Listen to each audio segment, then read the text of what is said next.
PM Modi के Brazil दौरे से चीन इसलिए भी परेशान है क्योंकि पहली बात, ब्राजील को चीन अपना बहुत करीबी देश मानता है, दोस्त मानता है, लेकिन अब ब्राजील भारत भारत कर रहा है भाई। दूसरी बात, भारत और ब्राजील के बीच डिफेंस डील हो सकती है जो चीन के लिए बहुत बड़ा झटका है। तीसरी बात, ब्रिक्स में भारत के बाद ब्राजील दूसरा ऐसा देश है जिसने चीन के BRI प्रोजेक्ट से अब दूरी बना ली है। यानी नरेंद्र मोदी ने ऐसा खेला खेला कि चीन का दोस्त जो है वो आके बोल रहा है गजब ही कर दियो भाई। चीन को यह बात भी खटक रही होगी कि ब्राजील में ब्रिक्स के सम्मेलन में वो पाकिस्तान को बचा नहीं पाए। इतना ही नहीं, अब तो ब्राजील में भी ऑपरेशन सिंदूर की गूंज सुनाई दे रही। जब ब्रिक्स सम्मेलन में हिस्सा लेने के लिए पीएम मोदी ब्राजील के रियो डी जेनेरो पहुंचे थे, तब भारतीय समुदाय ने ऑपरेशन सिंदूर को समर्पित एक सांस्कृतिक कार्यक्रम किया था और पीएम मोदी ने इस कार्यक्रम को बहुत गौर से देखा। इस कार्यक्रम के जरिए ब्राजील ने भी यह संदेश दिया था कि वो भारत के ऑपरेशन सिंदूर के साथ खड़ा है, क्योंकि ब्राजील मेजबान देश है। वो चाहता तो इस तरह के कार्यक्रम में ऐतराज जताकर उसे रद्द भी करवा सकता था। ब्राजील को भी अच्छी तरह पता है कि ब्राजील की धरती पर ऑपरेशन सिंदूर के नाम से चीन चिढ़ जाएगा। ब्रिक्स में आए चीन के नेताओं को यह पसंद नहीं आएगा, लेकिन ब्राजील ने भी इशारों इशारों में चीन को मैसेज दे दिया। ब्राजील में ब्रिक्स सम्मेलन में भारत और ब्राजील के अलावा चीन, रूस और साउथ अफ्रीका है, लेकिन इस सम्मेलन में न पुतिन शामिल हुए न चीन के राष्ट्रपति शी जिनपिंग। पुतिन की मजबूरी तो समझी जा सकती है कि वो युद्ध में फंसे हैं, लेकिन शी जिनपिंग का न आना बहुत बड़ा रहस्य बना हुआ है, क्योंकि पिछले 12 साल में एक बार भी ऐसा नहीं हुआ जब शी जिनपिंग ब्रिक्स सम्मेलन से दूर रहे। कोविड तक में भाई जिनपिंग ने वर्चुअली समिट में हिस्सा लिया था। हालांकि इस बार ब्रिक्स सम्मेलन में शामिल न होने का शी जिनपिंग को पछतावा नहीं होगा, क्योंकि जिस तरह पूरे ब्रिक्स सम्मेलन में पीएम मोदी ही छाए रहे, उससे शी जिनपिंग को लगा होगा कि अच्छा ही हुआ नहीं गए भाई, बड़ी बेइज्जती होती। आप देखिए, ब्रिक्स सम्मेलन के ग्रुप फोटो में पीएम मोदी फ्रंट रो में ब्राजील के राष्ट्रपति के साथ खड़े दिखते थे। तस्वीरों से ऐसा लग रहा है जैसे पीएम मोदी ही ब्रिक्स को लीड कर रहे हो। इस फोटो सेशन के खत्म होते ही ब्राजील के राष्ट्रपति ने पीएम मोदी को गले लगा लिया था। जरूर यह सब तस्वीरें शी जिनपिंग को पसंद तो नहीं आई हों, क्योंकि इसी साल मई के महीने में ब्राजील के राष्ट्रपति आज की डेट में दक्षिण अमेरिका में भारत ब्राजील का सबसे बड़ा ट्रेडिंग पार्टनर है। पिछले 6 दशक में यह भारतीय प्रधानमंत्री की पहली द्विपक्षीय ब्राजील की यात्रा है। ब्रिक्स और भारत दोनों उभरती अर्थव्यवस्थाएं हैं, दोनों वो देश हैं जो ग्लोबल साउथ के एजेंडे को मजबूती से आगे बढ़ाते हैं। ब्रिक्स के अलावा G20, G4, international solar alliance, QJ, bio future platform जैसे कई फोरम हैं जिसमें दोनों देश शामिल हैं। पीएम मोदी के स्टेट विजिट के दौरान रक्षा, ऊर्जा, अंतरिक्ष, तकनीक, स्वास्थ्य, कृषि जैसे सेक्टर्स में सहयोग बढ़ाने पर समझौते हो सकते हैं। अब ब्राजील में राष्ट्रपति लूला और पीएम मोदी जब बातचीत करेंगे तो ये सब मुद्दे बहुत अहम हों। ब्राजील की स्टेट विजिट से पहले पीएम मोदी ब्रिक्स के सम्मेलन में थे। वहां उन्होंने चीन की कोशिशों को फेल करते हुए ज्वाइंट स्टेट सप्लाई चेन्स को सुरक्षित और लचीला बनाने पर ध्यान केंद्रित करना होगा। हमें देखना होगा कि कोई भी देश इनका उपयोग केवल अपने स्वार्थ के लिए या हथियार के रूप में ना करे। मतलब सीधे सीधे चीन को बता दिए कि भाई तुम्हारे पास मिल रहा है, क्रिटिकल मिनरल ज्यादा है, लेकिन तुम हथियार की तरह यूज थोड़ी करोगे यार कि दूसरे को हम लंगड़ी मार के गिरा दें। पीएम मोदी का यह बयान सीधे चीन को टारगेट कर रहा था। चीन ने कुछ वक्त पहले रेयर अर्थ मैग्नेट्स के निर्यात को सीमित कर दिया था, जिससे भारत में ऑटोमोबाइल सेक्टर के प्रोडक्शन पर असर पड़ा।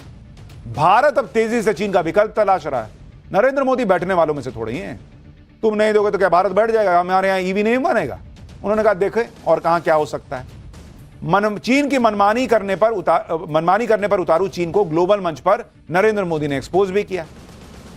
जैसे पीएम मोदी ने पाकिस्तान को कहा था कि उसकी परमाणु वाली ब्लैकमेलिंग नहीं चलेगी, वैसे ही पीएम मोदी ने चीन को भी समझा दिया कि उसकी क्रिटिकल मिनरल्स वाली ब्लैकमेलिंग भी नहीं चलेगी। इसी तरह से पीएम मोदी ने कभी ट्रंप और कभी जिनपिंग की अकड़ निकालने का जो काम किया, उसे देखकर पीएम मोदी के दोस्तों को भी जोश आ गया। ब्राजील के राष्ट्रपति लूला तो सीधे ट्रंप से भिड़ गए। ट्रंप ने ब्रिक्स देशों पर अतिरिक्त टैरिफ लगाने की धमकी दी थी। इनको कुछ नहीं समझ में आता तो कहते हैं मैं टैरिफ लगा दूंगा। बाद में सबसे वही सेटिंग करते हैं जो उनको पहले करनी थी। ब्राजील के राष्ट्रपति ने ट्रंप को इसकी जो धमकी थी उसका तगड़ा जवाब दिया। लूला साहब ने कहा कि आज दुनिया बदल गई है भाई, हमें किसी सम्राट की आवश्यकता नहीं है, वो खुद को सारी दुनिया का बादशाह समझना बंद कर दें ट्रंप। साथ ही उन्होंने वैश्विक व्यापार में अमेरिकी डॉलर का विकल्प खोजने पर जोर दिया। राष्ट्रपति लूला ने कहा कि दुनिया को ऐसे तरीके खोजने की जरूरत है जिससे हमारे व्यापारिक संबंध डॉलर से होकर ना गुजरे। राष्ट्रपति लूला ने कहा कि ब्रिक्स समूह की कोशिश आर्थिक दृष्टिकोण से दुनिया को व्यवस्थित करने का एक और तरीका खोजने की है। यही कारण है कि ब्रिक्स लोगों को असहज कर रहा है। यानी ब्राजील के राष्ट्रपति ने भी ट्रंप की हेकड़ी निकाल दी। भाई सीधे तो कह दिया कि राजा मत बनो भाई, ये कोई तुम्हारा साम्राज्य थोड़ी है कि तुम सबको बताओगे ऐसा करो वैसा करो। चुप बैठो। ट्रंप को सबसे ज्यादा चिढ़ इस बात से है कि कोई डॉलर के वर्चस्व को चुनौती ना दे, लेकिन ब्राजील के राष्ट्रपति ने वही बात कही, ये सीधे सीधे ट्रंप को चैलेंज है। इससे पहले ब्रिक्स देशों के साझा बयान में भी ईरान पर अमेरिका के हमले और अमेरिका की एकतरफा टैरिफ नीति की आलोचना की गई थी।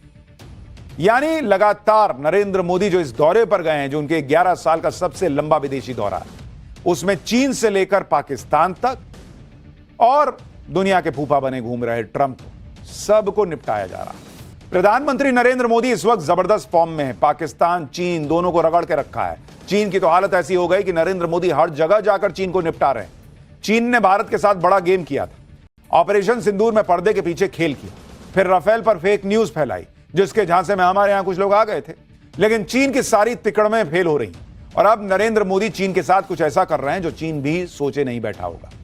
ब्राजील चीन का बड़ा दोस्त देश था। नरेंद्र मोदी ने ऐसा दांव खेला कि एक झटके में चीन से ब्राजील को छीन लिया। पूरा सीन पलट गया बॉस। ब्राजील में मोदी मोदी हो रहा है। नरेंद्र मोदी ब्राजील में स्टेट विजिट के लिए गए और वहां ब्राजील ने जो चीन का दोस्त है वो नरेंद्र मोदी का ऐसा वेलकम कर रहा है कि चीन को झटके। पति जिनपिंग इनविटेशन मिलने के बाद भी ब्राजील नहीं गए थे। ब्राजील के ब्राजीलिया में जिस तरह से पीएम मोदी के लिए रेड कारपेट बिछा है बॉस, जिस तरह से पीएम मोदी का भव्य स्वागत हुआ है बॉस, जिस तरह से ब्राजील की धरती पर चीन के दोस्त पाकिस्तान को ठोकने वाले ऑपरेशन सिंदूर की झलक दिखी, भाई ये देख के चीन का पारा चढ़ गया होगा। ब्राजील में पीएम मोदी क्या क्या करने वाले हैं, ब्राजील में कैसे सनातन की ताकत दिखी, कैसे पीएम मोदी का भव्य स्वागत हुआ, ब्राजील में वो कह दिया गया कि चीन परेशान हो गया है, सब दिखाऊंगा। लेकिन पहले वो ट्रेलर देखिए जिसको देखकर चीन और पाकिस्तान को नींद नहीं आई।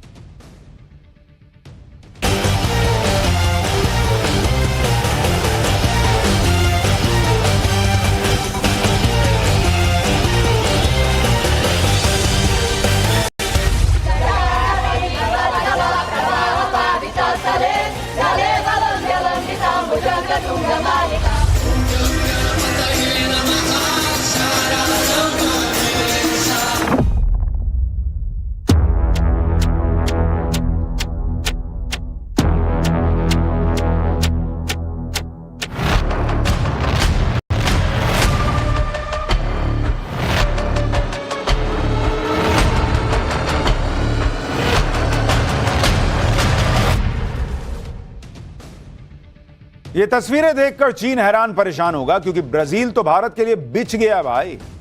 जिस ब्राजील को कभी चीन अपने इशारे पर नचाता था, उस ब्राजील ने नरेंद्र मोदी के लिए रेड कारपेट बिछा दिया। पीएम मोदी के ब्राजील दौरे की ये सबसे लेटेस्ट तस्वीरें आपको दिखा रहा हूं, जो अब से बस थोड़ी देर पहले की।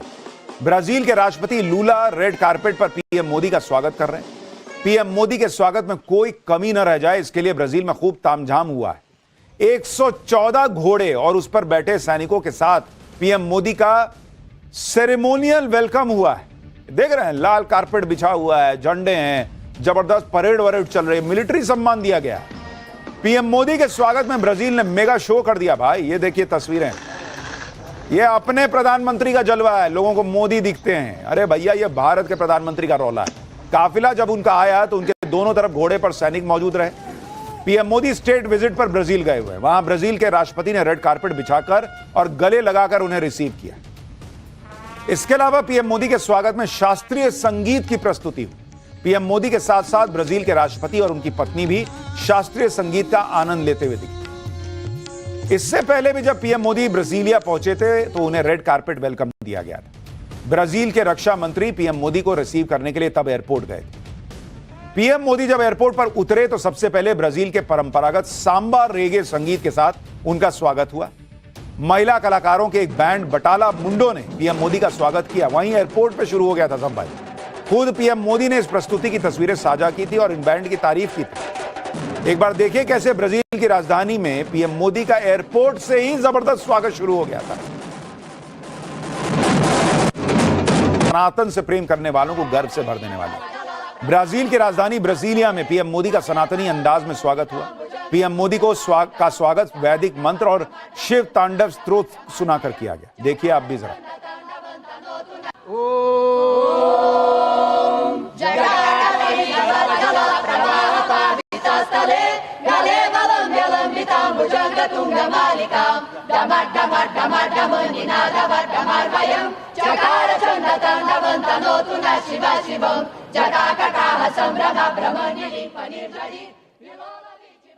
आप देख रहे हैं बॉस कैसे दुनिया में सनातन का रौला दिख रहा है। ब्राजील की धरती पर जब मंत्र उच्चारण हुआ तो उसे सुनना वाकई अद्भुत था। और यह दिखावा नहीं है, इनके कपड़ों पर गौर कीजिए, इनके शरीर पर बने सनातन के प्रतीक चिन्हों को देखिए। इन सब का जन्म ब्राजील में हुआ, लेकिन इनके मन में सनातन की संस्कृति हिलोरे मार रही है। ये ब्राजील की सांस्कृतिक परंपराओं को सनातन के साथ जोड़ने वाले पुल बन चुके हैं। पीएम मोदी के स्वागत में ऋग्वेद के महागणपति मंत्रों के बाद शिव तांडव स्तोत्र का भी पाठ किया गया। यह बेहद खास था। भारतीय संस्कृति शिव तांडव स्तोत्र भगवान शिव को प्रसन्न करने का बड़ा प्रभावी मंत्र माना जाता है।